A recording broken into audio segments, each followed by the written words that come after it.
Good day, my fellow Africans. I once again stand before you speaking about African unity with the name of the People's Movement for African Unity.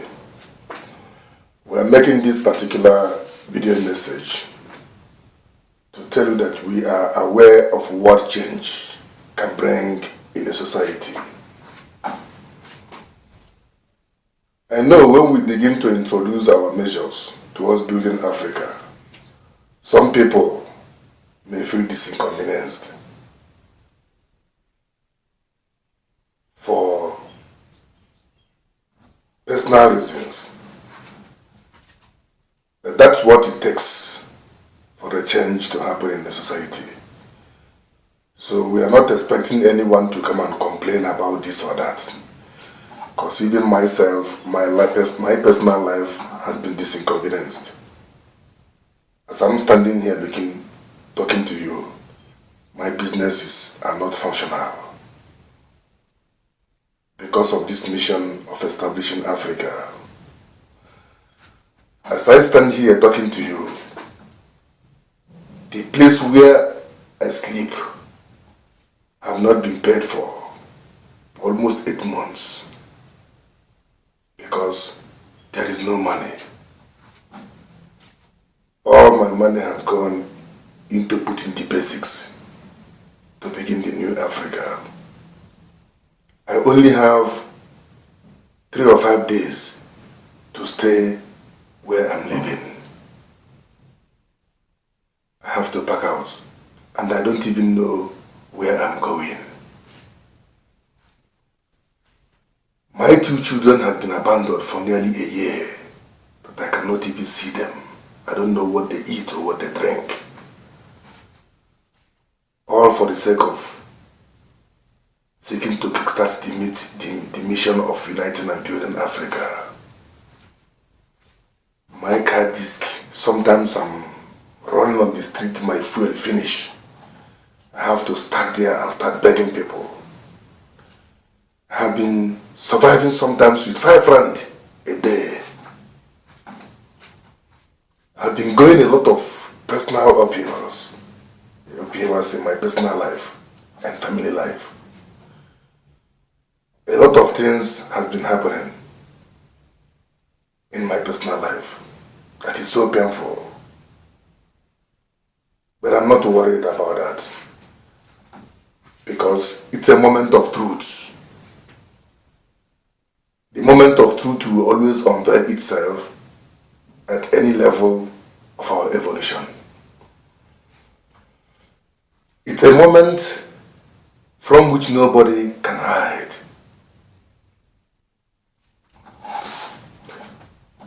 It's a moment when the so-called truth shows itself to be lies.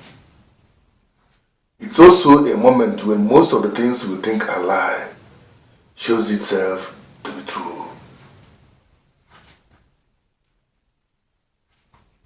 It's a moment when the so-called wives and friends and our associates or colleagues shows their true picture of what they mean to your life.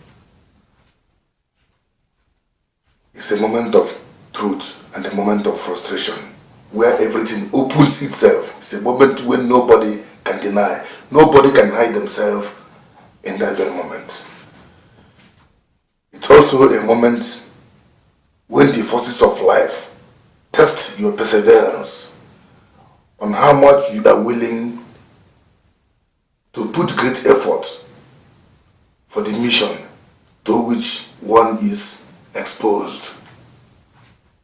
It's a moment that tests whether you are finally, after many years, ready to take up the task of building the life of a people without first putting your personal or family interest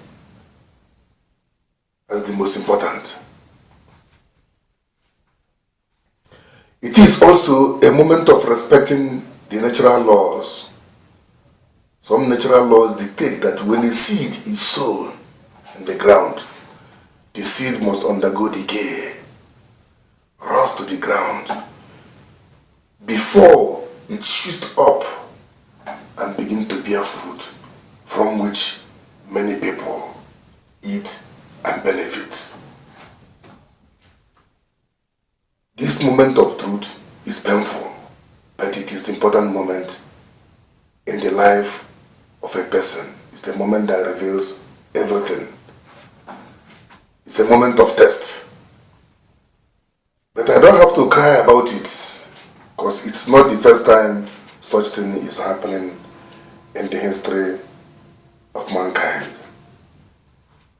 It's only when life exposes you to certain reality that you will begin to understand what the history and stories of many great men of the world actually mean. You will no longer be understanding them from alphabetical or literal perspective, but you will understand it because the same has been ingrained into your life, your mind and consciousness. I can give an example of a great man like Nelson Mandela. We learn from his history that his first wife divorced him. Why? Because Nelson Mandela was showing great dedication about the conviction he had inside him on liberating the people of South Africa. That disinconvenience in his personal life. And this will make you to understand why Nelson Mandela made that very comment when he said, how is it justified that a man will abandon his personal life in pursuit of seeking for opportunity for others who don't even acknowledge him? That will tell you that such experience is not made for everyone. It's made for those that are selected. This also will expose you to a lot of sufferings that someone like David Ben-Gurion of Israel had to went through. His family went through difficulties when he was showing great dedication to the cause of establishing the modern state of Israel. Today, we can see that the nation of Israel is standing. This also happened to Joseph Stalin of Russia when his wife died. Family's problems was about to set him backward. They didn't know what to do. But to show great dedication in the mission of building the Russian society, he had to even go and dump his children somewhere that he don't even know whether they're eating food or not, and move into the mission of building the Soviet Union. Today, we can see that Russia is standing as a strong nation. This also can be seen in the life of Fidel Castro of Cuba. He had a lot of family upheavals, that his personal life was not going well, but he abandoned all and moved in pursuit of establishing the Cuban society, which has grown to play a vital role among the community of mankind. So, I don't want to complain as if my experience is the worst. It has always been like that. But what I'm telling you is that when we introduce measures that must be respected by everyone in the society, please don't think it's inconveniencing you or it's something you cannot respect. That's what Africa demands today to stand. There is no other problem, there is no other personal problem more important today than the unity and the emancipation of Africa, to ensure that we build a society that is functioning for the good of all. It's more important than your personal life. It's more even important than the paying of whatever bills you want to pay or whatever you want to do. It's a mission that demands our collective serious attention. We will know that change brings some upheavals. But that's the process of changing a society. We see that when Moses was removing the children of Israel from Egypt, they were not living an enjoyable life in the desert. Some of them at some point called Moses to send them back to Egypt. where they were enjoying a better life, that they're no longer interested in this thing called Promised Land.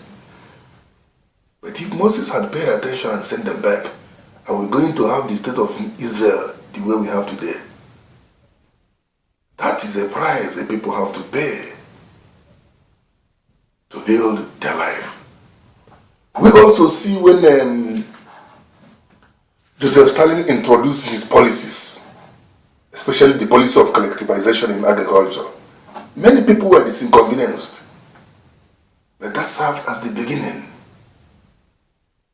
to build a powerful nation capable of defending itself among this community of mankind, the nation of Russia we see today. And when Fidel Castro came to change Cuba, many people feel disinconvenienced within the Cuban society.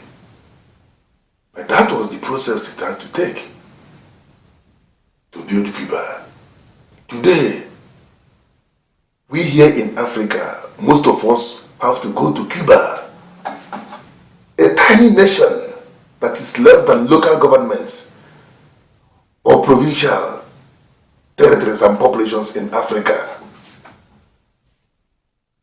A nation so little in size, in population or landmass to compare to Africa. But it is from Cuba that we now go to learn about medicine and medical sciences, because they undertook the labor to build their own society. Today, we in Africa had to wait for Cuba to come and help us to defeat the apartheid government in the Battle of Quito Carnaval. That is what it means for a nation who took up the step and endurance to transform themselves into better. And when we are talking about transforming ourselves, or some area may have some disinconveniences, it's not like the disinconveniences is not something we can put up with. No, it only calls for adjustments towards the new beginning. We know human beings are resistant to change, but nobody has stopped change. So we are using this opportunity to call everyone to please adjust yourself to the change and the process of building a very powerful African society that is on its way. Let us make it a thing of joy. Let us be willing to put the sacrifices. Let's not sit back and wait for somebody. Let's almost all come front for it. Let's put a great task, make it a duty from all corners of the world, from at home and from abroad.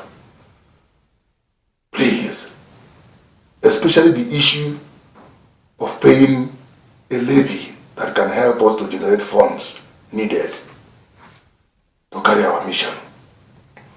And when we say that our mission is a divine mandate, that's true. A divine mandate had to be carried out on the earthly plane. And God cannot give us money from heaven because God is not involved in money. He doesn't need money. It's me and you who need money. We buy a car, we have to pay. We try to build African Defense Force. It requires payment. Clerks in offices, paying for this, paying for that. Everything we do as me and you today in this world requires money. Even the government of Africa that are already standing requires money. They even need money more than everyone else. Even on a personal level, everything we do need money because we are the one who has given that power for money to control us. And there's nothing bad if people work and demand for you to give them, even though people want to work for the good of Africa. They have food to eat, they've got family to look after. They have to get salary.